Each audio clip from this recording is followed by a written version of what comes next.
حضرت ابن الجوزی رحمۃ اللہ علیہ فرماتے ہیں کہ ایک درویش تھے، حضرت ابو ہاشم ان کا نام تھا۔ کہتے ہیں بڑی مجبوری تھی، مجھے کہیں جانا تھا تو کشتی نہیں مل رہی تھی۔ اچانک ایک کشتی گزرنے لگی تو میں بھی سوار ہونے لگا تو ملاح نے مجھ سے کہا کہ یہ ایک صاحب بیٹھے ہیں، بڑے امیر ہیں، ساتھ ان کی کنیز ہے، انہوں نے مجھ سے بک کر لی ہے، ساری کی ساری کی عقیدہ سی سالم کرا لیا ٹانگا، وہ ساری کی ساری بک کر لی ہے، تو میں تو کسی کو نہیں بٹھا سکتا۔ تو وہ جو صاحب بیٹھے تھے بڑے سیٹھ آدمی تھے، کہنے لگے میاں آپ کسی اور کشتی میں، اور جو ان کی کنیز تھی نا وہ کہنے لگی چہرے سے کوئی نیک آدمی لگتا ہے، چلو اتنی سواریوں کی جگہ ہے، کسی کونے خدرے میں بیٹھ جائے گا، ہمارا کیا جائے گا۔ کہا اچھا چلو آ جاؤ۔ کہتے میں کونے میں بیٹھ گیا، تھوڑا رستہ آگے گیا، انہوں نے کھانے کا سامان نکالا، مجھے بھی کھلایا، لیکن کھاتے کھاتے میری نظر پڑی تو اس میں تو شراب کے برتن بھی تھے معاذ۔ پھر اس شخص نے کھانا کھانے کے بعد اس کنیز سے کہا کہ مجھے معاذ اللہ گانا سناؤ۔ وہ گانے گانے لگی، یہ میری طرف متوجہ ہونے لگا، مجھے کہنے لگا سنو، میں نے کہا میں یہ نہیں سنتا۔ پھر میری طرف شراب بڑھائی، میں نے کہا میں نہیں پیتا۔ تو کہنے لگا تو کیا سنتا ہے، تو کیا سنتا ہے؟ تو کہنے لگے میں سناؤں کیا سنتا ہوں؟ کہا سنائیے۔ فرماتے میں نے قرآن پاک پڑھنا شروع کر دیا۔ کچھ لوگ، میں آپ کو یقین سے کہتا ہوں، کچھ لوگ ایسے ہیں جن کی زندگی دور گزر گئی ہے مسجد سے، انہیں کو بندہ چاہیے جو تھوڑا سا جا کے پیغام حق سنائے۔ یعنی ان کو پتہ ہی نہیں ہے کہ دین میٹھا کتنا ہے، حسین کتنا ہے، قرآن میں چاشنی کتنی ہے، سرکار کی تعریف کا، نعت خوانی کا رنگ کتنا شاندار ہے۔ میرا یہ ماننا ہے کہ جسے رب رسول کے رنگوں کی خوشبو کا پتہ چل گیا نا، پھر دنیا کا کوئی اور رنگ اسے اپنی طرف مائل کر ہی نہیں سکتا، سوال ہی پیدا نہیں ہوتا۔ کچھ لوگوں نے سونگا نہیں ہے، آئے نہیں ہیں، قریب نہیں آئے۔ شیخ ابو ہاشم کہتے ہیں مجھے کہنے لگا سناؤ نا، امیر آدمی تھا، کبھی اس طرف گیا ہی نہیں تھا، ڈھیروں لوگ ہیں جو نہیں مسجد جاتے۔ الہاکم التکاثر حتی زرتم المقابر، اللہ فرماتے ہیں کہ تمہیں دولت کی ہرس نے اتنا عجیب الجھا دیا کہ قبروں تک پہنچ گئے تھے۔ بہت سارے لوگ ہیں قبر میں چلے جاتے ہیں، مسجد میں نہیں آتے۔ تو کہتے ہیں میں نے اسے چند آیتیں سنائیں، اس کی تو کیفیت ہی بدل گئی۔ کہنے لگا مولانا زندگی بڑی گناہوں میں گزری ہے، اب توبہ کر لوں تو مالک معاف کر دے گا؟ کارنامے خطرناک ہیں، پیچھے رجسٹر کالا سیاہ، معافی ہو جائے گی۔ دولت بڑی تھی تو پھر ہم نے بھی شراب کباب شباب میں اڑا دی ساری، معاف کر دے گا؟ تو کہتے ہیں میں نے کہا ہو بندے کے آنے کی دیر ہے، اس کی رحمت تو فوراً ہی قبول کر لیتی ہے۔ ویسے بھی عدل کریں تے تھر تھر کمبن، اونچیاں شانہ والے تجھے فضل کریں تے پھر تے بخشے جامن میرے جے منہ کالے۔ کہتے اس نے اس کنیز کو آزاد کیا، دولت اللہ کی راہ میں خیرات کی، 40 سال میرے ساتھ رہا۔ پھر میں نے اس کی زبان سے سوائے خیر کے جملہ نہیں سنا، ایک کی بات کرتا تھا، کہتا تھا شیخ کاش آپ مجھے تھوڑا پہلے مل جاتے، زندگی سے یہ گلہ ہے کہ تو ذرا دیر سے ملا ہے، پہلے مل جاتے نا تو شاید میری زندگی کچھ اور دن بن جاتے، تھوڑی دیر اللہ والے کی صحبت۔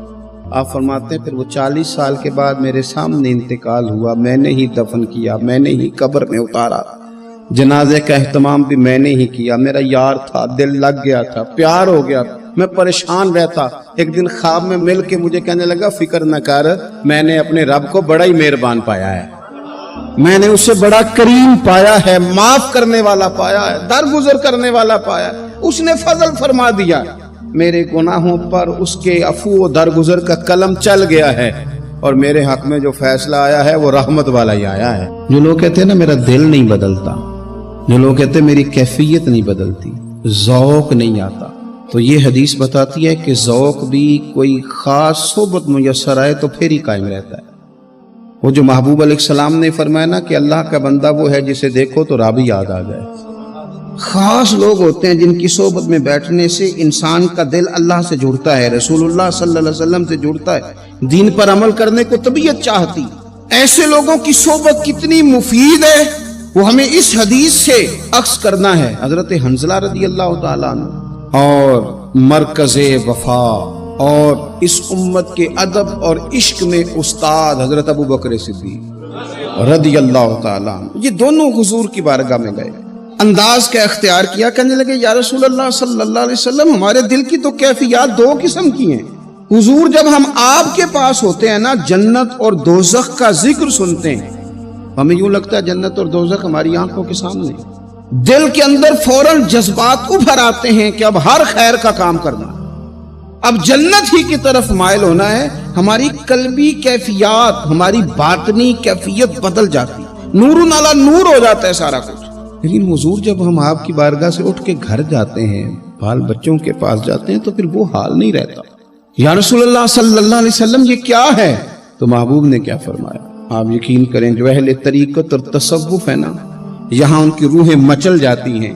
حضور فرمانے لگے حالت ایک طرح کی نہیں رہتی، ہاں اگر تمہاری وہی حالت رہے جو تمہاری میرے پاس ہوتی ہے، اگر کیفیت باطنیہ وہی رہے جو میری بارگاہ میں ہوتی ہے، تو فرمایا تم بستروں میں موجود ہو اور فرشتے آ کے تم سے سلام کریں، تم ابھی رستوں میں ہو اور فرشتے تم سے ملاقات کریں، اگر تمہاری کیفیت وہ بن جائے جو یہاں ہوتی ہے، اگر تم اسی پر جم جاؤ، وہی حالت ہو جائے، تو پھر تو فرشتے گویا آئیں تمہاری زیارت کے لیے، تمہاری ملاقات کے لیے فرشتے آئیں۔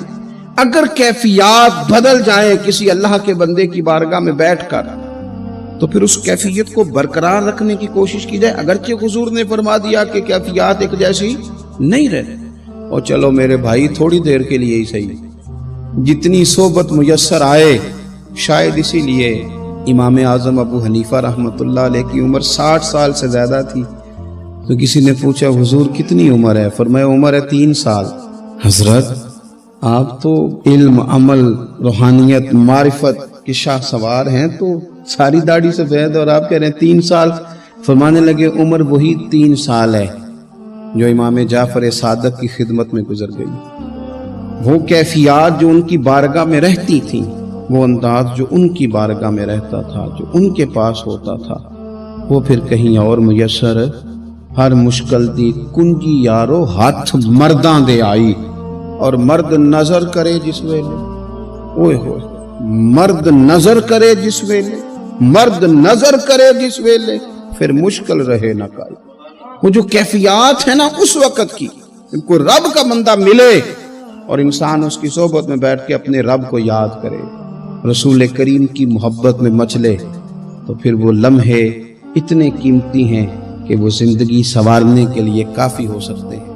ایک صحابی تھے، نبی پاک صلی اللہ علیہ وسلم ایک جہاد پہ گئے تو وہ صحابی آئے، کالا کلوٹا رنگ، اور کچھ بیمار تھے تو جسم سے بدبو بھی آتی تھی، میرا روپ بھی نہیں تو میرا رنگ بھی نہیں، مینو یار منان دا ٹنگ بھی نہیں۔ بکریاں چرایا کرتے تھے، تو کسی نے کہا کہ وہ محبوب آئے ہوئے ہیں جو اعلان نبوت کرتے ہیں، تو کہتے میں اپنی بکریاں لے کے اس طرف آ گیا جہاں محبوب تھے۔ جب میں پہنچا تو اللہ کے رسول ایک چھوٹی سی پہاڑی تھی اس پہ بیٹھے تھے، میں دور کھڑا ہو گیا، میں نے کہا آپ ہیں وہ جو کہتے ہیں میں اللہ کا رسول ہوں؟ تو کہتے ہیں محبوب نے فرمایا دور کیوں کھڑے ہو، نیڑے آؤ میں بتاتا ہوں میں ہی اللہ کا رسول ہوں۔ تو کہتے ہیں میں نے کہا نہیں، میرے جسم سے بدبو آتی ہے، مجھے تو میرے اپنے پاس نہیں بٹھاتے، پسینہ آتا ہے تو بدبو نکلتی ہے، حضور میں نہیں قریب آتا۔ کہتے ہیں محبوب اٹھ کے کھڑے ہوئے، حضور قدم آگے بڑھاتے تو میں پیچھے بڑھاتا، حضور آگے میری جانب چلتے تو میں پیچھے ہوتا۔ فرماتے محبوب تیز دوڑے اور میرے قریب آئے تو نبی پاک علیہ السلام نے مجھے بغل گیر کر لیا۔ جب محبوب پاک علیہ السلام نے مجھے سینے سے لگایا اور کالا سیاہ میرا ماتھا اور اس پر پسینہ اور بدبو، کہتے ہیں محبوب نے جب میرے ماتھے پر بوسہ دیا تو میرا چہرہ بڑا کالا تھا پر میرا دل سارا نور سے معمور ہو گیا، اور میرے اندر سے آواز آنے لگی یہ جھوٹے نہیں، یہ اللہ کے سچے رسول ہیں۔ فرماتے میں کلمہ پڑھ گیا۔ محبوب سے کہا حضور بکریوں کا کیا کروں؟ فرمایا جس کی ہیں ادھر ہانک دے وہ لے جائے۔ کہتے ہیں بکریاں چلی گئیں، میں نے کہا میرے لیے کیا حکم ہے؟ تو حضور نے فرمایا یہ تلوار ہے، وہ گھوڑا ہے، وہ میدان ہے، جہاد کر۔